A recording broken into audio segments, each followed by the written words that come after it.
Well, once again this morning we return and turn our attention back to the book of Job. And we are working our way through what I've called the historical narrative portion of the book. That part of the book where it actually describes events that occur in time and space. Most of this book, as you know, is a bunch of speeches, and we'll get to those eventually, sometime in the future. But right now we're looking at this part of the story that I think most of us are probably the most familiar with. And I suspect it's also the part of the book you enjoy the most, strangely enough. But here we are back into this historical narrative section. It begins in chapter 1 and verse 6 and carries on to chapter 2 and verse 10. And it is, as I said over the last couple of weeks, the specific events that instantiate the responses that are given in the chapters to follow. We hear these speeches, but they're because of what we see happens here. Okay. Now we're looking at this in three parts, and this morning we are in the third of those parts. The first part is in the first part was an introduction to this section, but the second part, if you will, is chapter 1, verses 6 to 12, where we looked at the heavenly council that takes place, where God ordains the test about to take place here. We see this gathering of the angelic beings that come together, God inviting them to this place for a purpose. But today we're going to look at verses 13 to 22, where the test that is ordained begins, where Satan comes and attacks the material and familial prosperity of Job. And then, Lord willing, next week we'll look at the final section, verses 1 to 10 of chapter 2, where the test is concluded.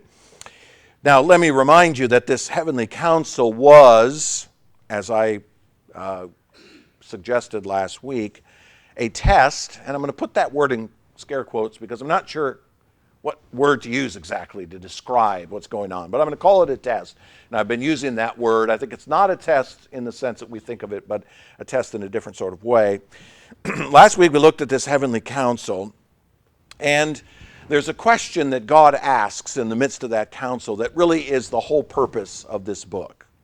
And it's found in verse 8. Have you considered my servant Job?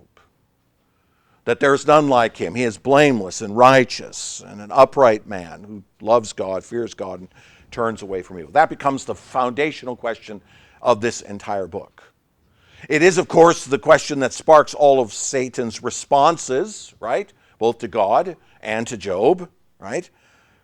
But Satan fails to understand what God speaks forth. The point of that heavenly council is that God speaks, thus it is true. No one else dares open their mouth to say anything, but Satan does. Why? Because he doesn't get it. Because he doesn't understand what God has spoken forth. And specifically, what God has spoken forth is that Job is righteous because God has declared it to be so. That Job is the man he is because God has declared it to be so. He's decreed it to be so. Yahweh speaks, and what he speaks is true. In other words, Satan assumes that the reason Job is righteous is due to his outward state, his outward behavior and outward actions. Satan's incorrect conclusion is to look at the man and discover, well, I think I know who he is by the way he acts, or what he says, etc. He fails to grasp who Job truly is. He fails to grasp that Job is righteous outwardly because God has made him so inwardly. Thus, Satan believes that by destroying Job's outward reality, that the true Job will show through. And God grants him the authority to do so. And as I suggested, to prove a point. All right? God is not allowing this simply to make Job suffer. He's doing it to prove a larger point. And so the test of Satan begins as Satan goes out from the presence of the Lord, verse 12.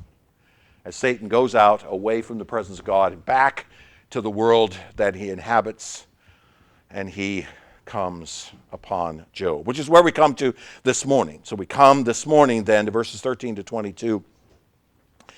And it says in verse 13, now there was a day when his sons, now we obviously must assume that the his there is Job's sons, right? There was a day when Job's sons and daughters were eating and drinking wine in their oldest brother's house, and there came a messenger to Job. All right, just stop there for a second. That phrase leads me to believe that all of these events occur in a single day. One day. Now, there was a day. The phrase here represents a specific day in time and space, okay? Notice, the narrative is shifting from the spiritual plane of the heavenly council back to the physical plane of this world, all right? What you saw in the previous chapter, or previous part, I should say, verses 6 to 12, is all in the heavenly sphere. As Satan leaves the presence of God, leaves out of that spiritual plane and comes back to the physical world here. So the narrative is shifting back to the physical world, which is the physical plane that Job inhabits as a man. Whereas that same phrase in verse 6, see it? Now there was a day, and you're going to see it again later. All right? So there was a day then, and there's a day here. The phrase in verse 6 represents an event, all right, let's put that in quotation marks, that occurs in the spiritual realm.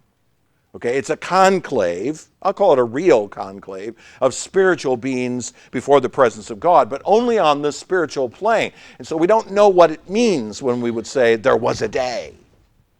Is that a literal day, or is that some sort of spiritual day? Don't know. But in verse 13, it's in this world. Okay, the narrative turns back here. So what we're looking at here is a day. Now we can know what that means, right? We all live in days. This is a Sunday, right? Okay. So the narrative seems to indicate here a singular day of catastrophe. And the strongest evidences of that are how this narrative flows, how the narrative flows. Each of the disasters begins with language that indicates a nasty string of events with the phrase, while he was yet speaking, another servant shows up to announce another disaster. So what does that lead you to conclude? A nasty string of events, one after another. Satan takes one day out of Job's life and makes it awful. Okay, so let me ask you a question. Do you have a bad day this week? Can you point at any one day and say, that was a bad day? Yeah, I bet you could. I bet most of you probably could. You could say, yeah, Tuesday, not a very good day. Okay, let's be clear. Whatever day you had on Tuesday ain't going to look like this. All right, so let's look at the four disasters that come upon Job one after another. Verse 14, and there came a messenger to Job and said, the oxen were plowing and the donkeys feeding beside them, and the Sabaeans fell upon them and took them and struck down the servants with the edge of the sword, and I alone have escaped to tell you. Here we have the theft of Job's oxen and donkeys and the killings of his servants by the Sabaeans. Now the Sabaeans are a people occupying the southern end of the Arabian Peninsula. There'd be a people who would live today in modern-day Yemen, at the very southern end of Saudi Arabia. That little tip of Saudi Arabia to the western side that's just across the Red Sea, that little tiny channel between the Red Sea and the larger ocean below that connects the continent of Africa with the Arabian Peninsula. They were living in that part of the world. And they were across the Red Sea from Ethiopia, which in your Bible is also referred to as Sheba. So you have Sabaean and Sheba are a word that are similar to one another. These people were known for having a wide trade federation along both land and sea routes as early as the 10th century BC. In the 10th century BC, there was a king in Israel. His name was Solomon. He ruled over a vast empire. fact, at the pinnacle of Israelite history, Solomon ruled over a wide swath of territory. Yes, Israel was at one time an empire. Solomon ruled over it, and a queen from the south came to visit him. Her name was the Queen of Sheba. She was a Sabaean, probably, who came up from the south.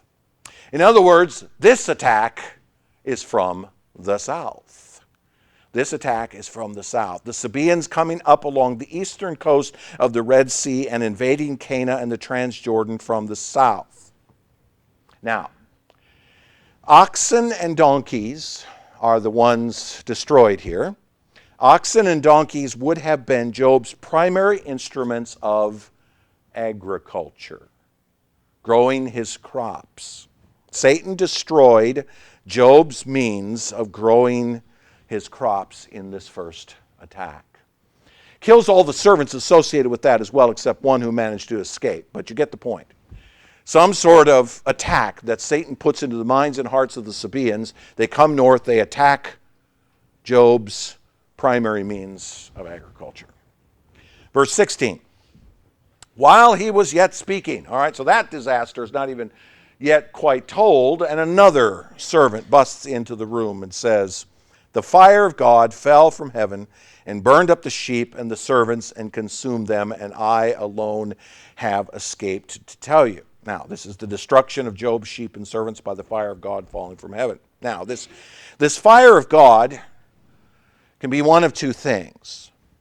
One, it could be a natural force, something like lightning, which comes down from heaven, killing the sheep and the servants and burning them up. There have been many recorded instances of animals being killed by lightning.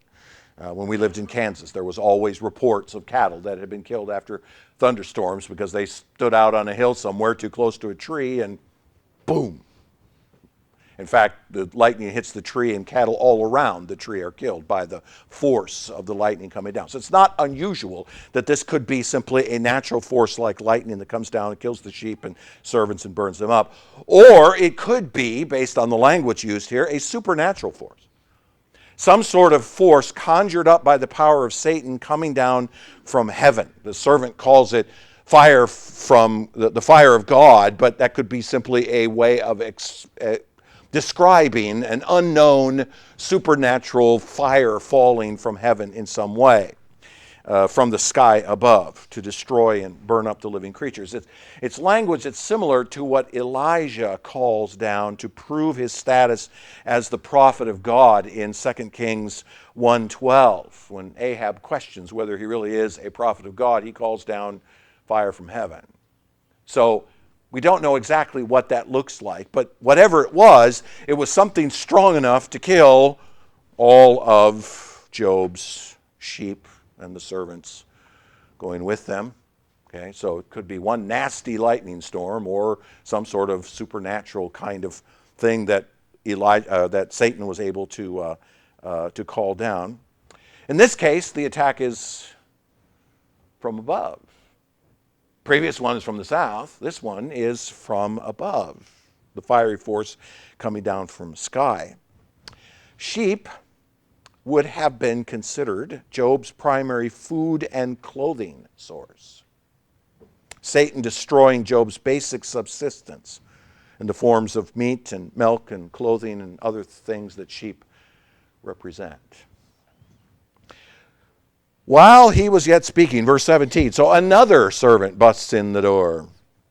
There came another and said, the Chaldeans formed 3 groups and made a raid on the camels and took them and struck down the servants with the edge of the sword, and I alone have escaped. The raid of Job's camels and the killing of his servants by the Chaldeans. Now, the Chaldeans are a group of people that lived in the lower end of the Euphrates Valley, in what today we would call modern-day Iraq, where Abram was from originally. Abram, in fact, was a Chaldean when he was called out of the land of Ur, according to Genesis 11:31. They were known for their astrological paganism. They were known for their astrological paganisms, the studies of the stars. In fact, it is very possible that the Magi that came from the east to visit Jesus were from the same area, crossing from Persia to the east into this territory. They were a people who lived along the Fertile Crescent, from lower Mesopotamia through Syria and down into Canaan. If you know anything about the ancient world at that time, there was a Fertile Crescent that ran from the lower end of the Tigris and the Euphrates to the north along the river up over the wilderness into the area of today we call Syria, and then south into Canaan. That's called the Fertile Crescent. That's where civilization began in that part of the world. So they were a people that lived along the Fertile Crescent of the lower Mesopotamia. In other words, this attack is from the north.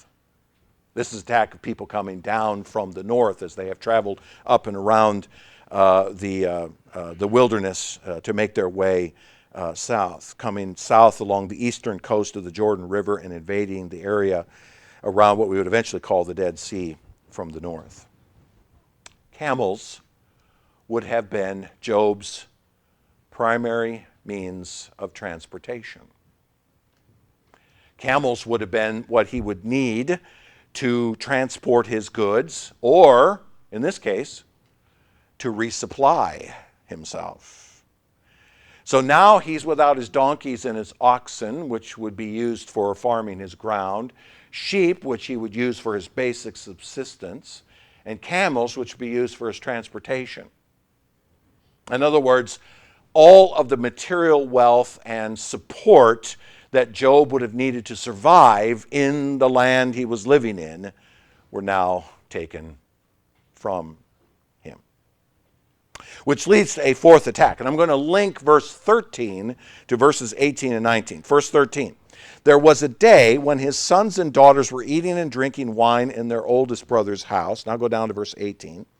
While he was yet speaking, there came another and said, Your sons and daughters were eating, drinking wine in their oldest brother's house, and behold, a great wind came across the wilderness and struck the four corners of the house, and it fell upon the young people, and they are dead. And I alone have escaped to tell you. I linked verse 13 to verses 18 and 19 because I want to remind you of what it says back in chapter 1, verse 4, when Job's sons and daughters used to go and hold a feast in the house of each one on his day. So the 10 children of Job would gather regularly to celebrate some special event. Which child's celebration is being held here? The firstborn son. Now I'm assuming, I can't prove it from the text, but I'm assuming this is also the firstborn child of Job and his wife. I can't prove that. There could be an older daughter. But I know this, it is the eldest son. And that is not a coincidence, I don't think. The attack comes on a day when the eldest brother, the firstborn son, is holding a party. To make this even worse, Satan attacks when the eldest brother is celebrating something, the one who would have received the double portion as the inheritance, the one who would have been the favored son, the one who was to carry on the family name and take over for his father when his father dies. Satan brings his attack on that particular day. Now it says, a great wind came across the wilderness. Again, this would be a tornadic or violent windstorm blown up from the desert wilderness. We are told in Scripture that Satan is, one of his names is the prince of the power of the air.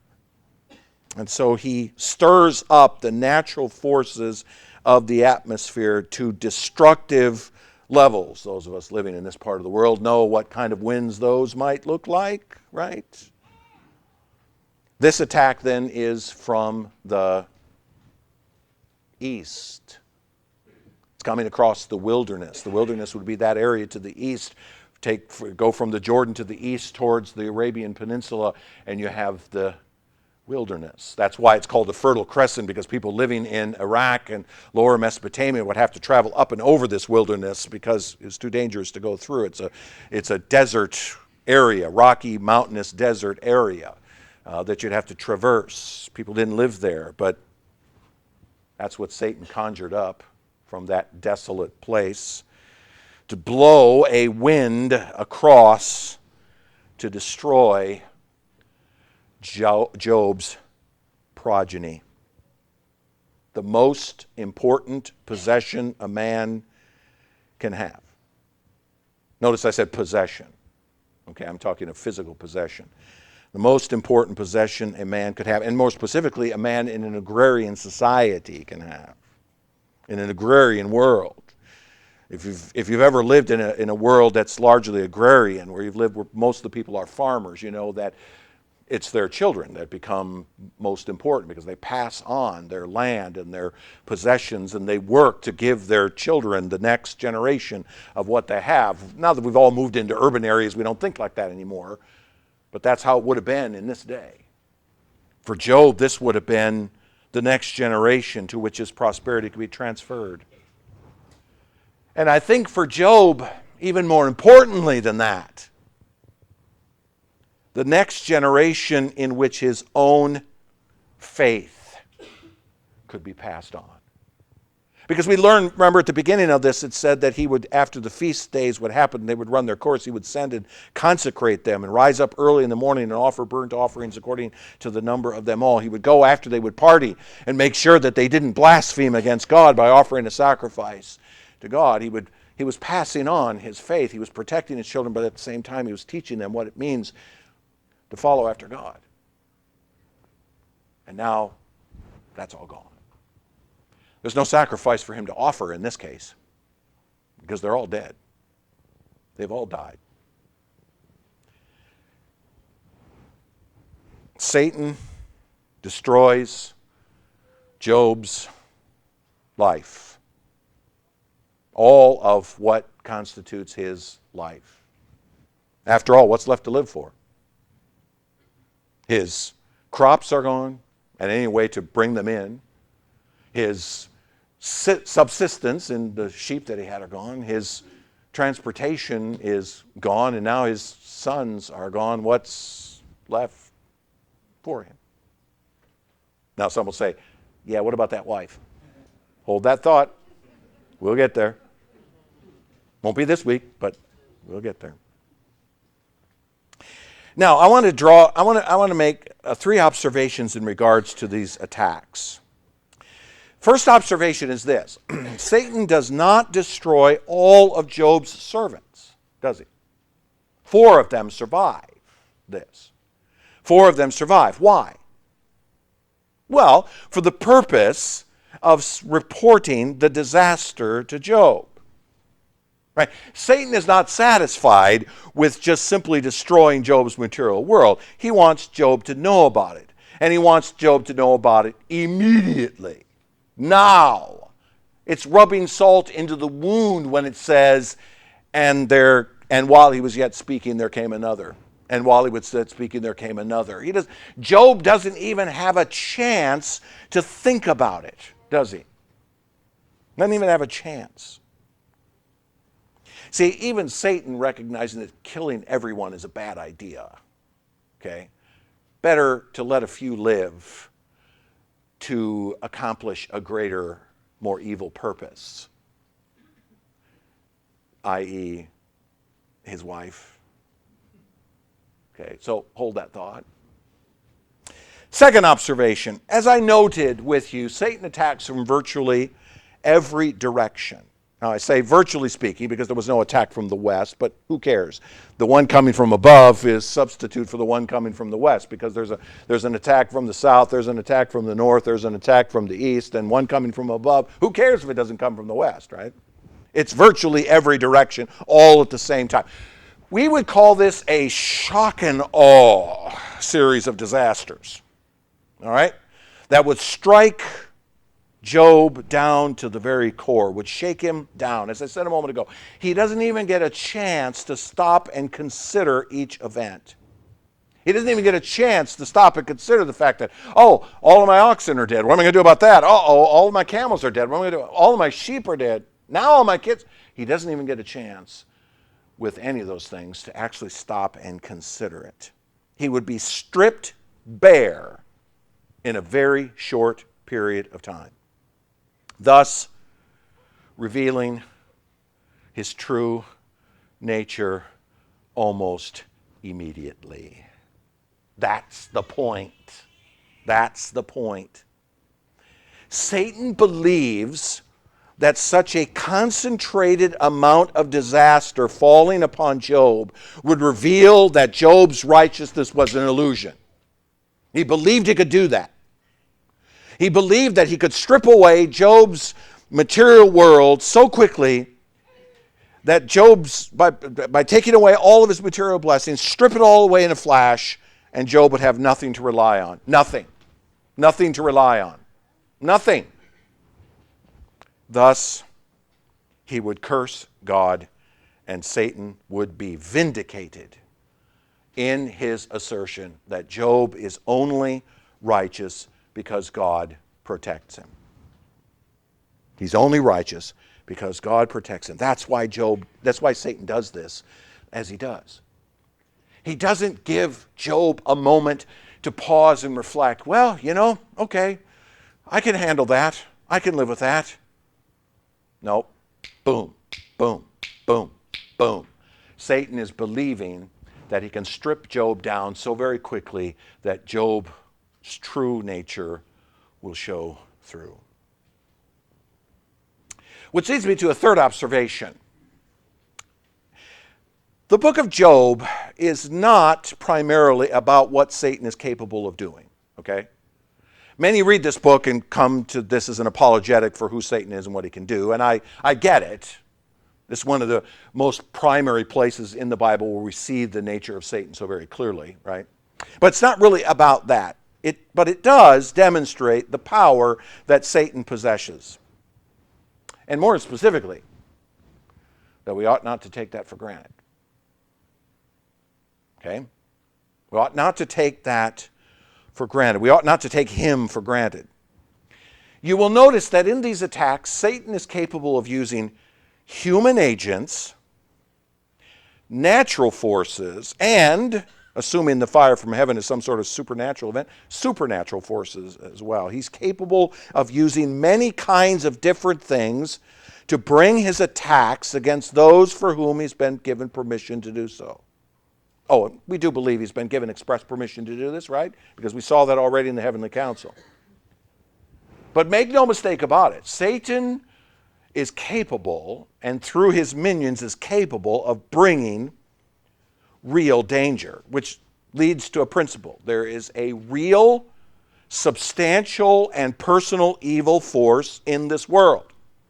And he works to destroy those who belong to the decree and counsel of God. Satan has been cast down, and because he's been cast down, he hates the God who cast him down, and then he hates, by extension, the creatures that the one who cast him down loves. And so he will continue in his rebellion, and because he cannot take down God, he will take down the creatures created in the image of God. Now, let's be careful here. It is true that not all disaster is caused by Satan. Okay? Many of the disasters that have befallen you are your own fault. Okay? Flip Wilson used to say years ago, the devil made me do it. Not always. There's a lot of times when you do foolish things. And the reason I could say that with some amount of certainty about you and what you have done is because I've done that. I've been where you are. Made foolish, sinful choices, said foolish and sinful things that cannot be undone or cannot be unspoken, and have caused disaster in my own life. Not everything is Satan's fault. Some is caused by our own foolish decisions, and some is caused just by living in this fallen world, right? Somebody sneezes in China and the whole world's locked down. Okay, we live in a fallen world. This is how it is. So we can't blame Satan for every evil thing that comes. We are perfectly capable of making our own disasters, right?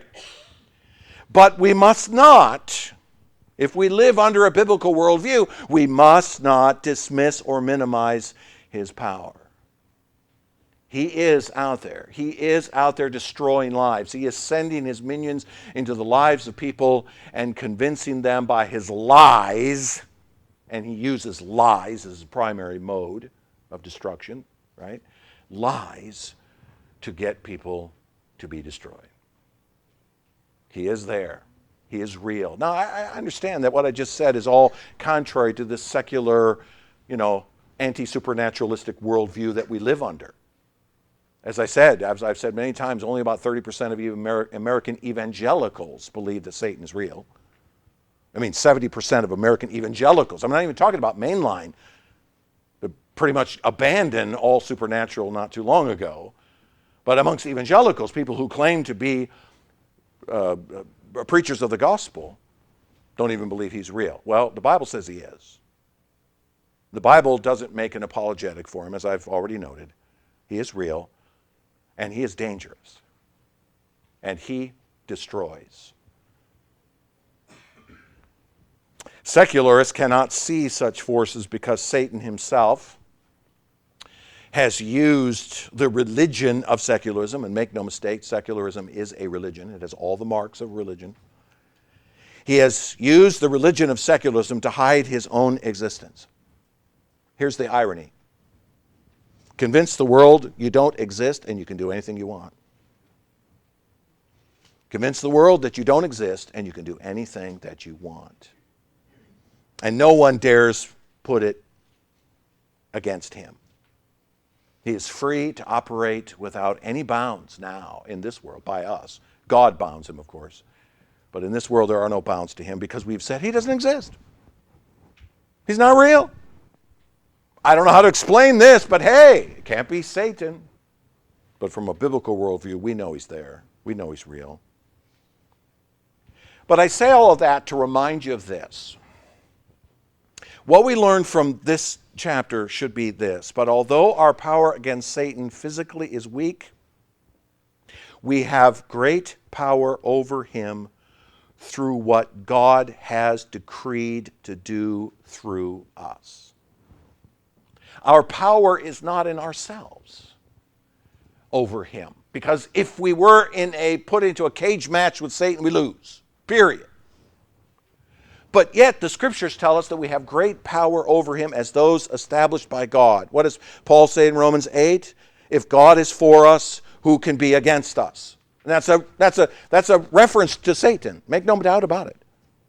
He who did not spare his own son, but gave him up for us all, how will he not also with him graciously give us all things? Who shall bring any charge? Who shall bring any accusation, right? That's Satan's name, accuser. Who shall bring any accusation against God's elect?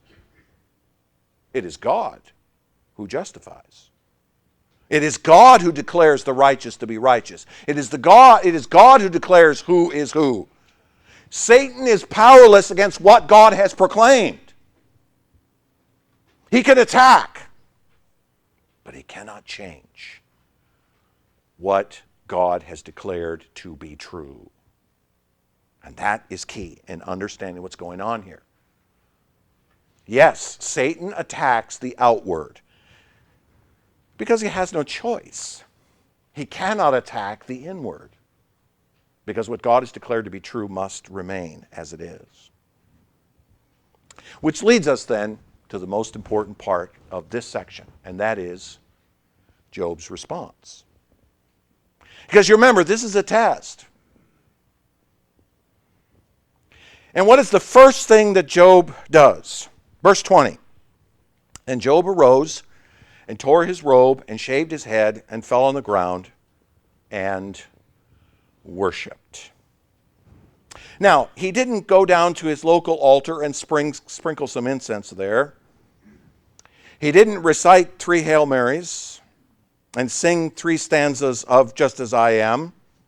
Just as I am without one sheep.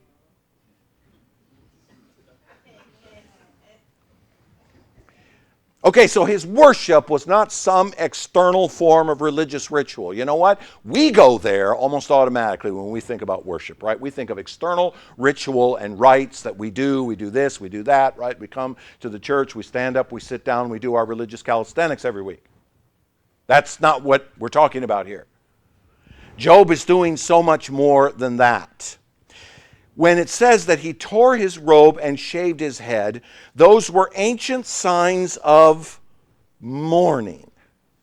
M-O-U-R-N-I-N-G, okay? Mourning, grieving.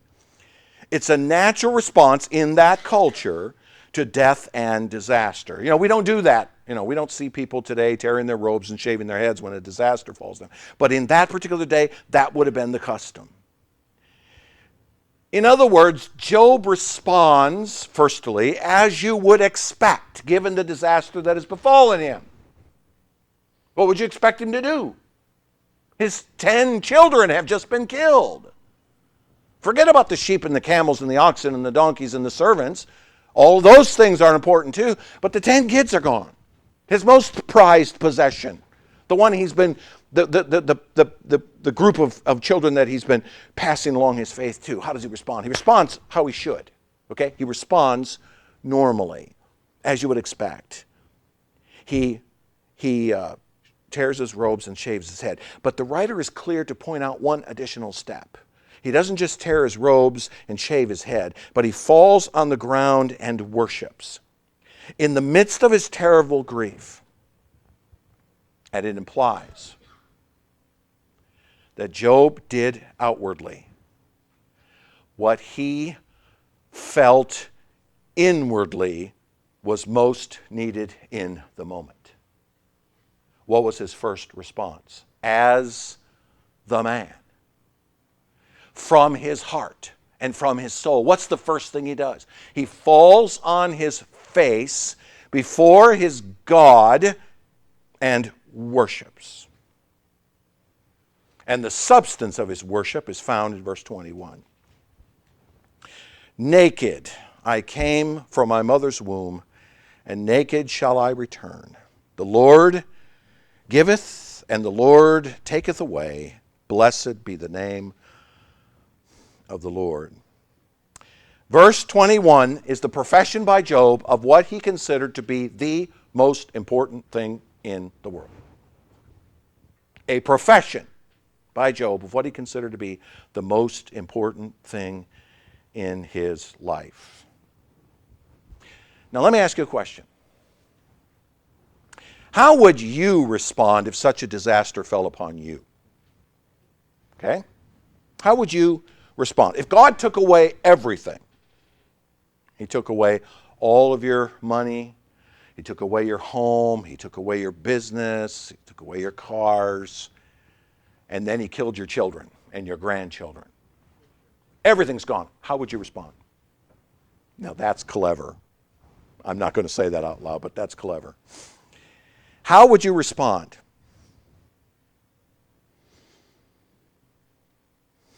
How you would respond is determined entirely by what is at the center of your belief system at the moment the disaster befalls you. In other words, the point of the question is not how you will respond when disaster comes, but what you are when it does. See the difference?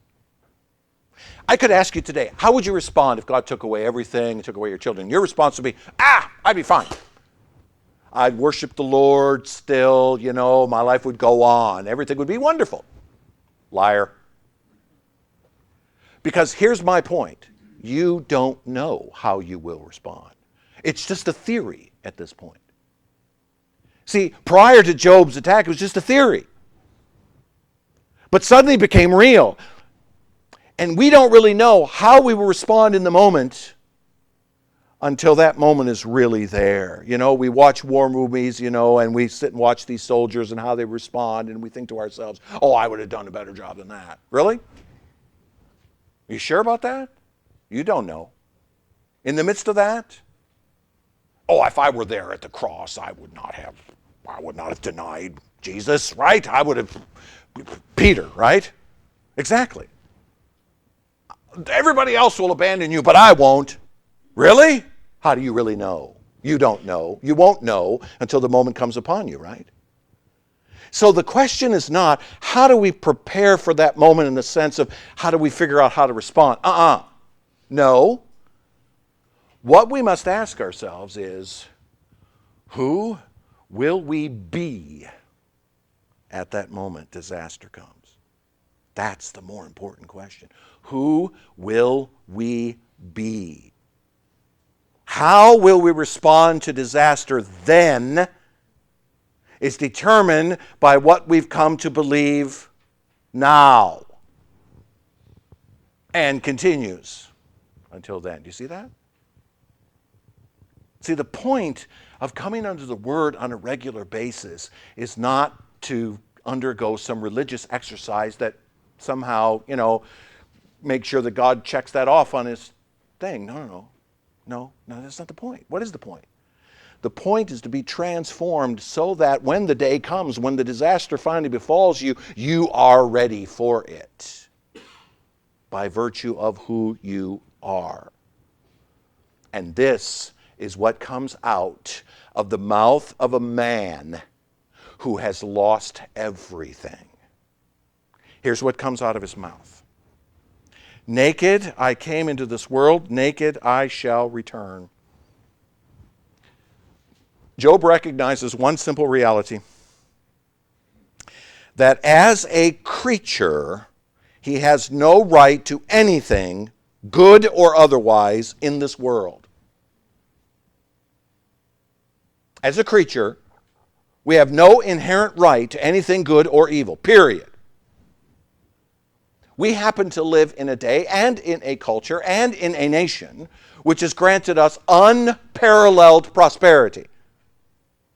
You are all enjoying prosperity that 90% of this world does not have access to. God has given to us, living in this day, in this place, in this time, what we have. But there are many millions, billions, I dare say, who are not living in the same standard of living. They don't have any more right to it than you do. You have no right to it, and they don't either. As creatures, we owe everything to our Creator, who decides what we have and what we don't. Naked you came into this world, and naked you're going to leave it. Or as one great philosopher once said, you never see a hearse pulling a U-Haul. We came into this world with nothing.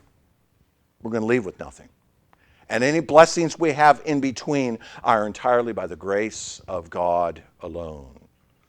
You could have been born to a poor family somewhere in the world, but God chose to put you here. And to whom much is given, much is expected. Naked I came, naked I shall leave. By the way, did you notice in that statement that Job does not blame Satan? Doesn't blame Satan. He doesn't turn and shake his fists at the oh, Satan, that awful, horrible. First of all, he doesn't know about the heavenly council. I'm convinced he does not know anything about the heavenly council.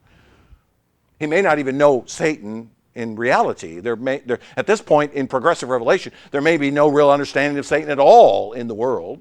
Okay, but he doesn't chalk it up to evil forces. He doesn't blame natural forces. He doesn't complain and whine about what happened to him and the Sabaeans and the Chaldeans and, I should have done a better job of establishing fortresses against them and so on and so forth. He simply turns and says, hey, naked I came into this world, naked I'm going out.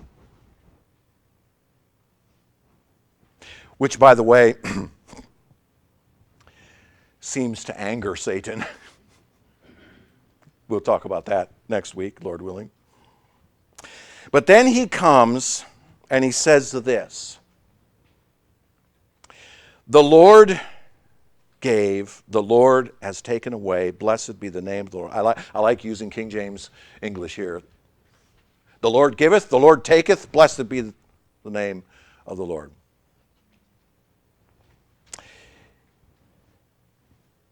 I am convinced that that statement right there is one of the greatest statements, if not the greatest statement in Scripture of the absolute sovereignty of God. The Lord giveth, the Lord taketh away. Blessed be the name of the Lord. It's an admission of the higher order, highest order, I should say. It's an admission of the highest order. Everything we have is from God. And He is free to do whatever He wishes to us. Let me change that slightly. Everything we are is from God. And He is free to do whatever He wishes to us. See it? This is a statement of the sovereignty of God. It is a statement that the Creator is free to do with His creation whatever He pleases. That is the very definition of a man who understands the sovereignty of God. He is sovereign. You can do, O Lord, whatever you wish. I have no right to tell you what to do. I have no right to complain about anything you do choose to do, for you are the sovereign one. See, because we find ourselves at times complaining to God about what He allows to happen to us, right? And then and we see, we come along, we say, oh, why? Why me? But here's the bottom line. The only reason you're even alive is because God gave you the breath to get out of bed this morning. And the only reason that you know Him at all is because He's made Himself known to you. All of which He didn't have to do. He could have decided, you know what, this morning it's over, you're done, goodbye. He could have decided that. He is sovereign. It's His will over all things that counts. It's His will over all things that matters. It's His will to do whatever He pleases. Our responsibility is to understand that above all else. To understand that reality is what really counts, my friends. Do we embrace the idea that God is absolute in His sovereignty over all things? Or are we still holding back little bits of it? My destiny, my choices, my will, my desires, my purposes, my retirement. Right? In Romans chapter 9, Paul says this when he says, but who are you, O man, to answer back to God? Will what is molded say to its molder, why have you made me like this? Has the potter no right over the clay to make out of the same lump one vessel for honorable use, a nice, beautiful vase, and another for dishonorable use, a toilet? Does God not have the right to do that as a potter who sits before a wheel with a lump of clay, drops it on there, starts the spinning wheel? He can do whatever he wants to the clay, right? It's his clay. The clay doesn't have the right to say, hey, wait. No. And look, if you don't get that analogy, remember this. You are nothing, literally, but clay. Because God formed you from the dust of the ground. We're just lumps of dirt that God can do with as He wills. He is God. So Job recognizes that when he says, the Lord giveth, the Lord taketh away. Blessed be the name of the Lord. Because God has brought disaster, Job's view of God doesn't change. Which is the point of the last phrase found in verse 22. In all this, Job did not sin, or, more importantly, charge God with wrong. Why? Why can he say this? Why can we find him to be a man who does not sin or charge God with wrong. Why? It's because Job was just a spectacularly disciplined man.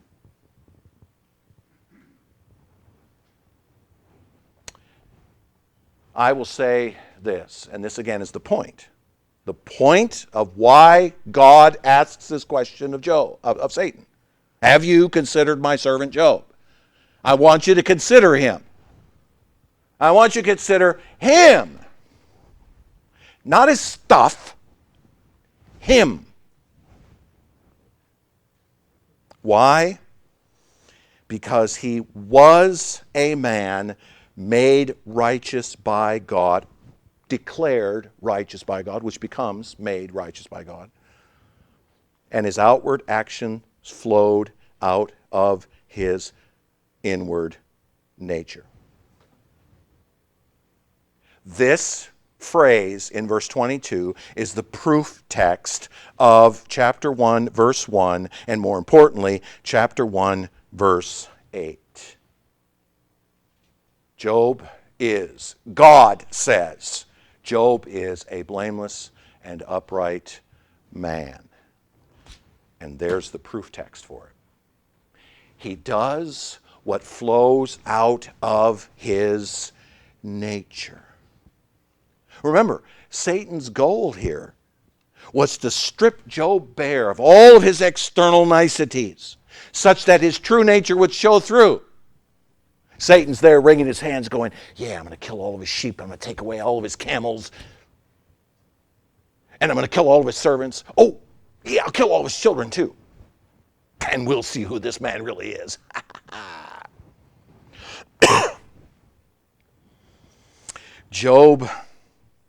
Satan believed that Job would curse God because righteousness is entirely external. Satan believed the lie, his own lie, that righteousness is only an external reality. Our righteousness is only in the things we do on the outside. And so Satan figures, if I just destroy everything on the outside, I'll show who he really is. Verse 22 is Satan succeeding in proving the point God was making through him. What? Yeah, exactly. God says, Satan, have you considered my servant Job? He's blameless and upright. I've declared him to be that. Satan says, he's only righteous because you protect him outwardly. And God goes, okay, change his outward circumstances. I dare you. Satan does. And guess what? He proves God's point. Job is righteous. It doesn't matter about his outward circumstances. All you've done, Satan, is prove my point. Which is another reason why I'm convinced that it's a group of elect angels who have been gathered together before the throne of God. Satan is called. God says, I dare you. Satan says, okay, I will.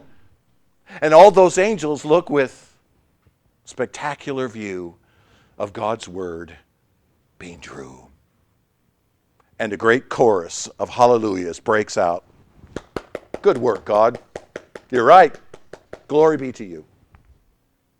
Satan succeeded exactly at what God wanted him to accomplish. Strip away all of his external niceties, and he's still the man I declared him to be. And the proof is in how Job reacts consistently in not charging God with wrong. Job doesn't sit there and shake his fist at the heavens and go, why did you do this to me? None of that. He simply says, hey, I was born in this world with nothing. I'm going to go out with nothing. The Lord giveth, the Lord taketh away. Blessed be the name of the Lord. You see, my friends, the sovereignty of God, I know we talk about that a lot, but let me suggest to you it's a foundational doctrine of the Christian faith, the true Christian faith, okay? The sovereignty of God is not some theoretical idea, all right? I mean, many people sort of look at, yeah, the sovereignty of God. Okay, yeah, okay. There he goes again, talking about the sovereignty. Wait, listen. The sovereignty of God is a deep theological understanding of God that undergirds all of what we are, and from that, what we do. If you don't embrace the idea that God is sovereign over all things, then you are left with your own strength to deal with this world. That's what you're left with. Because if there is no sovereign God who's ruling over all things and ordaining all things that come to pass, then you are left to be the arbiter of your destiny. Good luck with that. Right? And that's what too many pulpits preach today. You have the strength. It's all about what you do. It's all about your faithfulness. It's all about you and what you do and so on. And the preacher leaves the audience with a sense of, maybe. You walk into a typical Baptist church and you ask the question I asked a moment ago, how would you respond if this happened to you? And most of the people go like this, I don't know. I don't know. Because they have nothing upon which to build a foundation now for when that day comes. Oh, and it is coming. Oh, it is coming. The sovereignty of God undergirds who we are as those who belong to God, as those who belong to Him through Christ. The sovereign nature of our God is what undergirds our ability to get up in the morning and face the disasters that are coming at us. And to say, like Job, naked I came into this world, naked I'm going out. Blessed be the name of the Lord. If He wishes to give, blessed be His name. If He wishes to take away, blessed be His name. Either way, He is God, and I am but His creature.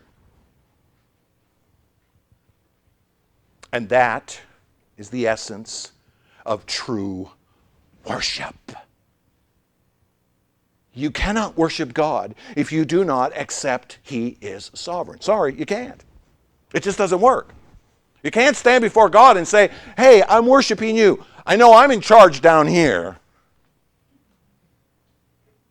No. See, that's the problem with too much of what religion is in our world today. To fully grasp the sovereignty of God is to be prepared for whatever the devil may throw at us. Whatever our own sinfulness results in our own lives, whatever the consequences are for our foolishness, wherever it comes from. The understanding of God's sovereignty is at the core of it. And my friends, listen. To understand that God is a gift of grace from Him. It is a gift of grace from God to know that. Because the ordinary man does not. I didn't know that. You didn't know that. No one knows that except those to whom God reveals it. And listen, sometimes He reveals it the hard way. But He is God. He is the Creator. He can do with this world whatever He wills. It is a gift of grace to us. But listen, it cannot be undone.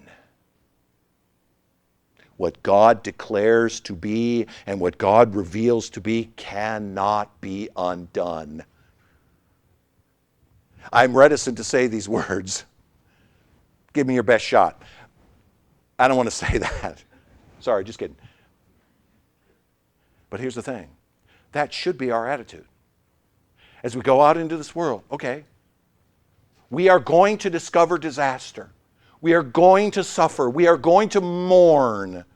We are going to have all kinds of troubles and difficulties in this world. Don't let anybody lie to you and tell you that life is going to be smooth once you become a Christian. That's a lie. It's a lie spun from the depths of hell. No, we're going to discover disaster. And guess what? How we respond to it will not be determined by what preparations that we make now in some sort of material sense to get there. No. Our response will be based on whether we believe what Job said or not. So now is the time, before the disaster comes, to know this sovereignty, to be like Job. Not to act like Job, to be like Job. Men and women who know the sovereign grace of God.